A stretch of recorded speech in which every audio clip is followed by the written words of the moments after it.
Tu ne peux pas faire de la peine aux gens. Tu attends que le temps y passe, tu fais en sorte que tout se passe bien. Les potos ils font que tu manques de rien là-bas. Et moi personnellement, je te mens pas, je ne veux plus retourner là-bas. C'est pour ça que je vais tout faire pour plus jamais retourner là-bas. Tu vois, être droit avec la société, j'en suis pas fier du tout. Si un jour je dois retomber, je retomberai, tu vois ce que je veux dire. Mais je ferai en sorte de ne pas faire de faux pas. Donc à l'intérieur, c'est très mal géré. Et ce que font les surveillants, c'est qu'ils font à l'intérieur du racisme social. Par exemple, moi, dedans, je savais que les surveillants, ils étaient différents avec moi, au vu des pécules que je recevais, etc. Quand tu es un fatigué, que tu n'as rien du tout, ah ben, les surveillants vont te traiter comme une merde. Ils vont te jeter dans une cellule de merde, ils vont pas t'écouter, ils vont pas te faire sortir. Même les surveillants, ils te disent c'est un fatigué. N'importe quel autre détenu. Non, j'ai eu un vrai juste milieu. Au début, ils se sont posés quelques questions peut-être, donc ils ont été un peu durs avec moi. Je parle de la pénitentiaire, dans la mesure où ils me faisaient des fouilles un peu tout le temps et tout. Mais après, ils ont vu que j'étais un détenu, franchement, je veux pas, voilà, mais quasi modèle. Donc ça s'est très bien passé avec les détenus aussi. Donc il n'y avait ni je veux te montrer que tu es un personnage public et tu seras pareil que les autres, donc on va te serrer, et ni des arrangements. Je pense que j'étais bien, et puis les gens ont vu que j'étais là pour faire ma peine, un détenu simple et naturel, très poli, respectueux. Ça s'est très bien passé. Tu vois ce que je vais te dire? Les surveillants, ils te disent ça. Des pauvres indigents. Moi, à l'intérieur, je faisais tout pour les aider, les indigents, tu vois. La cellule, elle était pleine. Moi, ils rentraient dans ma cellule, ils me disaient, Soso, tu as besoin de rien? Tu te rends compte, frère? Tu as besoin de rien? Ben oui, amène-moi un iPhone, ta grand-mère.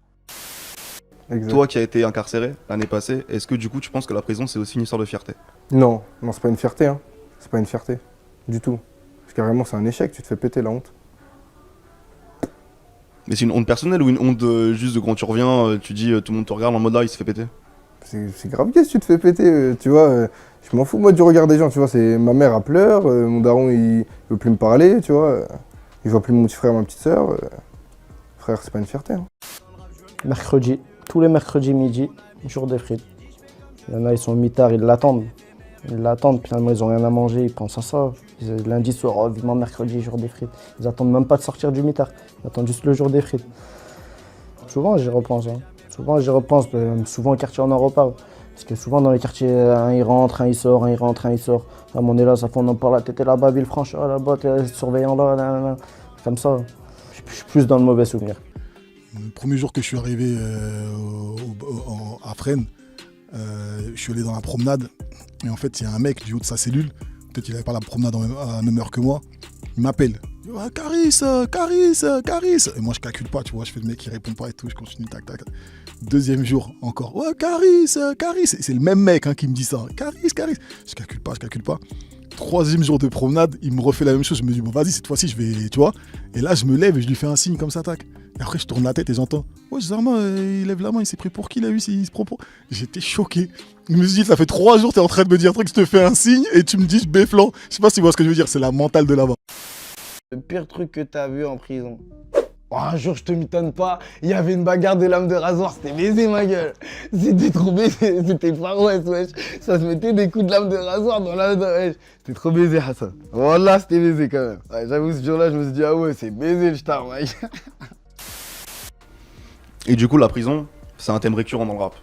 Donc il y a beaucoup de rappeurs qui en parlent et c'est aussi souvent considéré comme une légitimité supplémentaire à parler de la rue et des vices.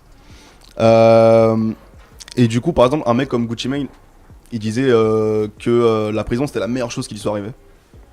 En plus, il a été plusieurs fois. Est-ce que, enfin, toi, tu penses quoi de l'approche des rappeurs vis-à-vis de la prison? Qu'ils y soient allés, qu'ils y soient pas allés, est-ce que... Apparemment, c'est la meilleure chose qui lui est arrivée. Il est parti plusieurs fois, c'est qu'il kiffe ce délire. Hein. Faut le laisser repartir. Et non, franchement, moi, je te mens pas. La prison, tu vois, il y a des points négatifs comme il y a des points positifs. Tu vois, le point négatif, je te dis, ça fait du mal à la famille, tu vois, ça fait du mal à l'extérieur, tout ça. Le point positif, c'est que tu réfléchis beaucoup. Ou tu réfléchis pas. Pour mon cas, j'ai réfléchi. Alhamdoulilah. Il y a un pote à moi, il vient de sortir de 6 piges. Car moi, je crois qu'il faisait plus de sous là-bas qu'ici. Tu vois ce que je vais te dire? Moi, j'ai pas peur en vrai. Moi, je sais que si un jour, cette folle-là, j'y vais, j'ai des gens derrière moi qui vont m'assumer. Moi, je pense que c'est mon histoire qui a touché aussi beaucoup les gens. Ils se sont dit, ah, le mec, moi j'étais recherché, j'avais pris je sais pas combien d'années de prison à l'époque, je devais près de 6 ans à l'état, c'est beaucoup. J'avais pris 5 ans, j'avais du sursis qui tombait de partout, qui traînait. 6 ans pour des ventes de barrettes, je trouve que c'était cher payé quand même, tu vois ce que je veux dire? J'ai pas fait de millions, j'ai pas ouvert de société, bon, j'étais quand même débrouillard, je vais pas te mentir, mais tu sais, il faut à un moment, tu sais, tu vas au Franprix, tu achètes un truc, tu sais, tu payes le prix que le truc qui vaut. Moi, je pense que ça valait pas le prix la peine qu'on m'a donné, comme j'ai expliqué dans plein d'interviews. Moi, à l'époque, j'avais pris 5 ans pour des histoires de barrettes. J'étais en promenade avec des mecs qui étaient là pour viol, qui ont pris 3 ans, dont 2 de sursis. Je comprenais plus rien, quoi. Ça veut dire donc vendre des barrettes, c'est plus grave que de violer des femmes. Je comprends pas. Moi, le mec qui vient m'acheter ma barrette, il la veut sa barrette. Même moi, quand je fume, je la veux, ma barrette, je la veux. Il n'y a aucune femme qui demande de se faire violer. Et pourtant, tu vois que les violeurs sont, voilà, tu sais, limite. En plus, comme les violeurs, ils risquent de se faire frapper en promenade et tout, tu sais, par les gens. Parce que beaucoup de gens, ils ont des mères, ils ont des sœurs. Hein. Tu sais, un violeur en promenade, on lui serre pas la main, quoi. On lui tire les cheveux, quoi. Et c'est-à-dire, donc souvent, ils sont mis à l'isolement. Donc, à la fin de saison, limite, ils sont privilégiés, j'ai envie de te dire, certaines fois. Et donc, franchement, c'est aberrant, des trucs comme ça.